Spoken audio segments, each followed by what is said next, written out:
Okay. So basically, we're all in this pickle because it's all IMO's fault. So they came out and said, right, we need to reduce greenhouse gas emissions from shipping to net zero by on or around 2050. And I don't want the SH is.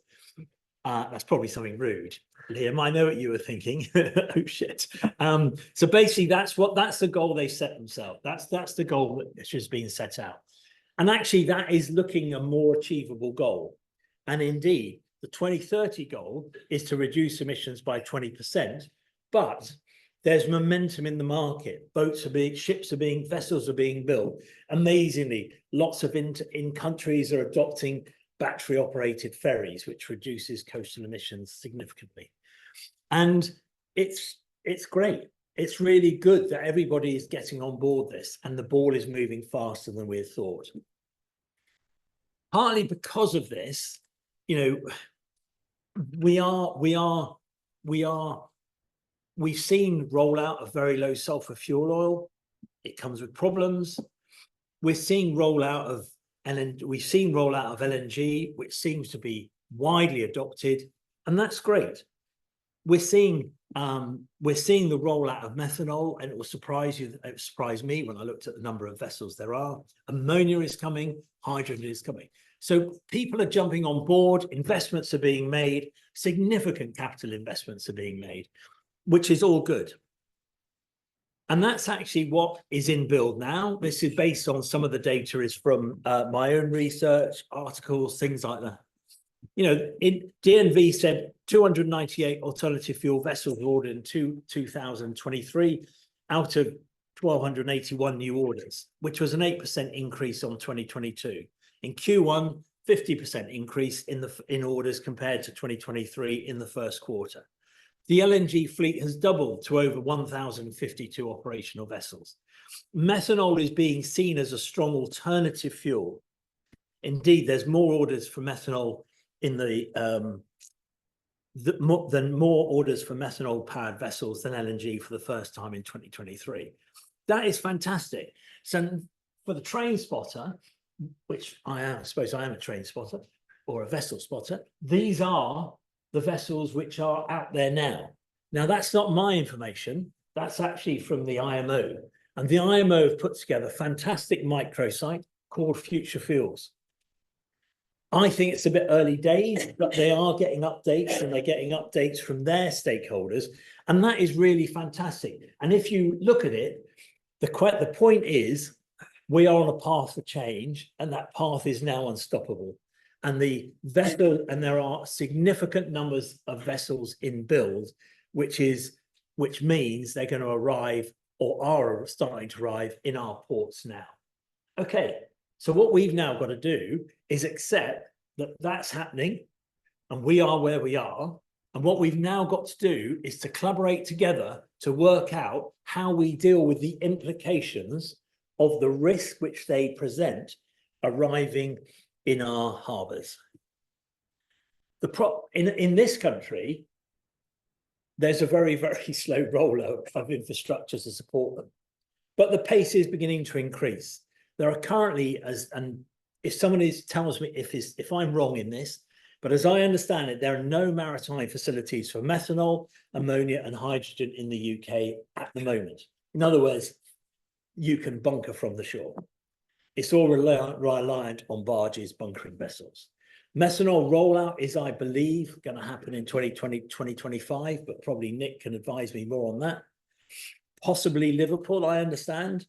Teesport is going gangbusters, and they have a big move, big investment going into their region on alternative fuel, together with hydrogen production facilities, ammonia production facilities. Southampton, I don't know. But certainly Teesport is driving ahead with some of these initiatives.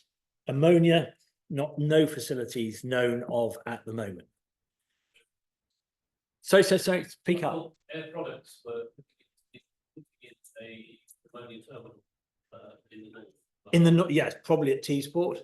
Yeah, I think it's in the northeast. Yeah. So these things are happening, but in a sense, and that's great because it means that the facilities will be there, which means the ships will come, or the ship's already coming. But you know, we are. So what's happening at the moment? HFO is widely available, and there are vessels being built powered by HFO, a significant number of vessels, but they're totally reliant on scrubbers to take out the harmful pollution.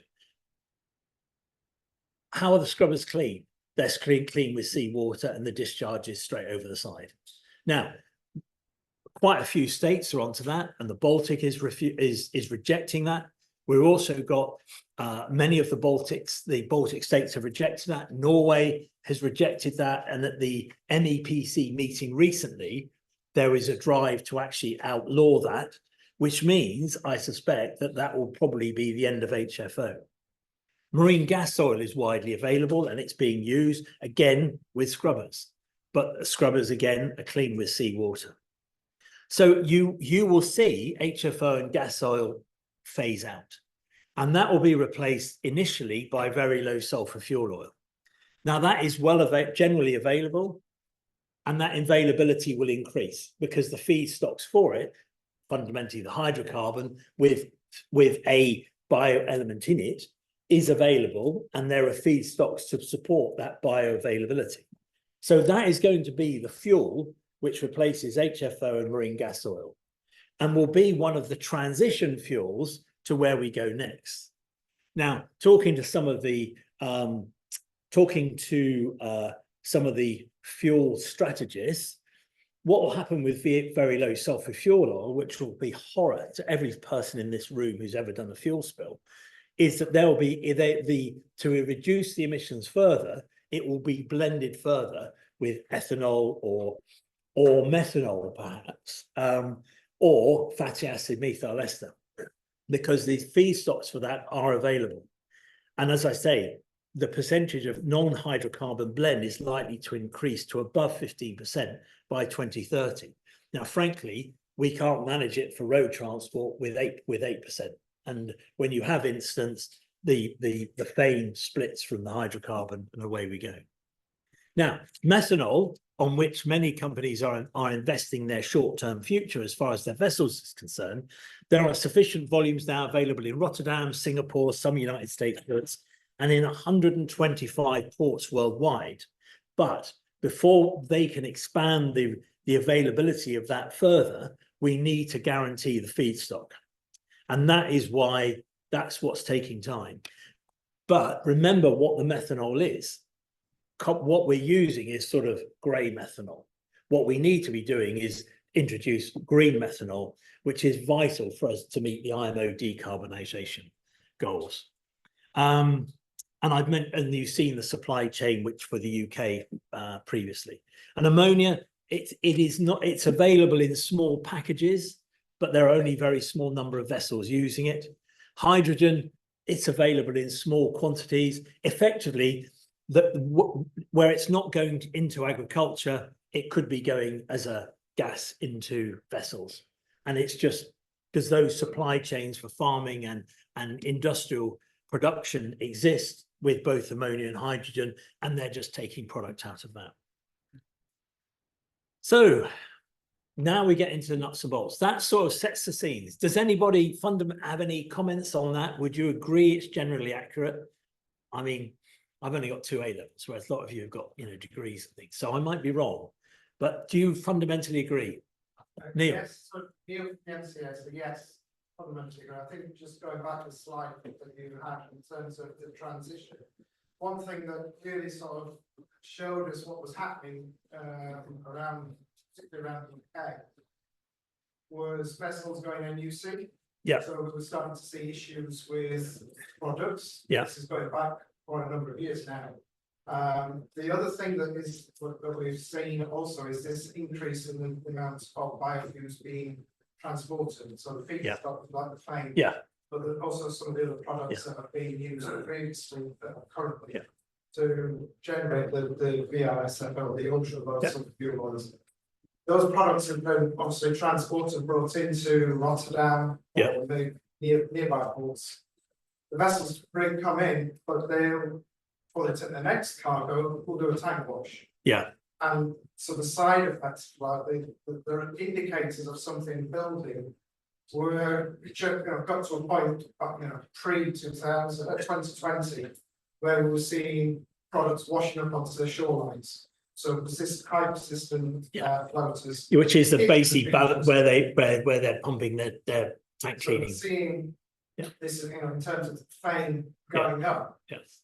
One thing that fame didn't get captured in the 2020 regulations, so maybe that's something, well, it is something that we're looking at the moment.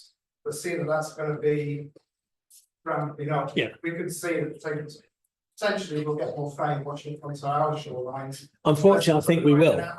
And I will point out that the Imeros 2 project is now underway, and the Imeros 2's project is to effectively design systems or management systems and products which will enable very low sulfur fuel oil and its products to be captured. And I know that Vicoma are involved in this, Desmia are involved in this, and there are other manufacturers who are involved in it, who I won't mention here because I don't want to give advertising to people who aren't members.